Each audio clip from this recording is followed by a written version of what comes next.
Be part of history. Don't wait on the sidelines and wish you wouldn't have gotten involved in Nevada or New Hampshire or Michigan or Iowa and other areas. Get involved now, ladies and gentlemen.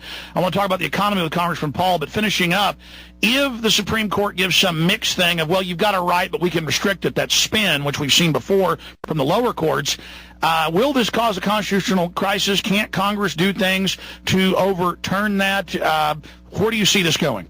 Well, the only tool the Congress has is to eliminate the jurisdiction if lower courts or states have certain laws to protect individuals. You can restrict that from going into a federal court if they're going to, undermine it. But, of course, the ultimate test would have to be getting new Supreme Court justices. What about impeaching them, hauling them in before Congress? Well, you can do that, but that doesn't change the law. Oh, you mean impeach? Did you say impeach? Yes, sir. Oh, yeah, you can. That, of course, is not done very often, and I think they do this for other reasons than because there's a disagreement in the interpretation, although that is available and all. In a practical sense, I don't see that happening, to tell you the truth, although the tool is there. Is an attack of this level on the Second Amendment, though, not an attack right on the direct heart of the country? Well, of course, but look at how many other things that they've attacked, whether it's the First Amendment now already, on all the laws that they pass on campaign financing, and what have they done on property rights and the way they collect our taxes, what have they done to our money, what do they do, how do they go to war? It's endless, but we don't really. If we went to the impeachment process, I guess every president, every member of Congress, nearly, and probably every member of the courts should have been impeached one time or another. So we have to change people's attitude and have a consensus and go forward.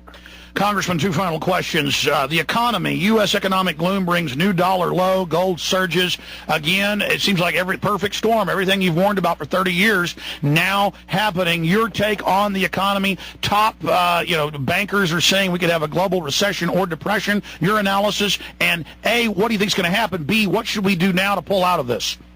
Well, it's not going to be easy to pull out of it. I think we're in bad shape, worse shape than we were in the 70s when, the dollar nearly collapsed, and it was rescued with 21% interest rates. I think our productivity in this country is way down. Our savings is way down. The dollar is more vulnerable than ever.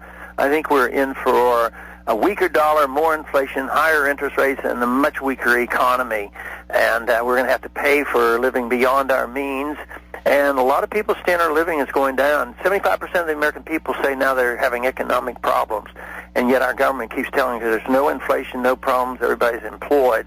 And yet the people are hurting, and it's mainly because their purchasing power is being lost. It's the dollar value that is really the big issue. Are you worried about this triggering a credit crisis in credit cards and then even in derivatives? Yeah, I think so. I think that's the vulnerability. And, of course, when you have economic chaos, then you have political chaos.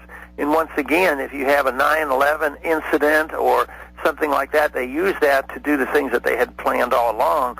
So if we have more economic chaos, there will be individuals that say, well, we need more government, not less government. That is our greatest threat. And as you said, this is the key time. Will we go into greater liberty or greater tyranny? That's why the fight is so important now. How do we, the individuals listening, help the campaign? The most important thing is to support the campaign by joining it, sending money, and then doing things that you can do in the most creative manner possible, and that is finding friends and allies in the special states that are early. They have to get registered, they have to be available, they have to go to these caucuses and make sure they vote, because the showings in the early primaries will make or break the whole campaign. Congressman, we're all praying for you. We're all behind you. You have hit the zeitgeist. Have a great Thanksgiving with your family. Thank you very much. God bless. There goes Congressman Ron Paul, the dark horse champion of liberty.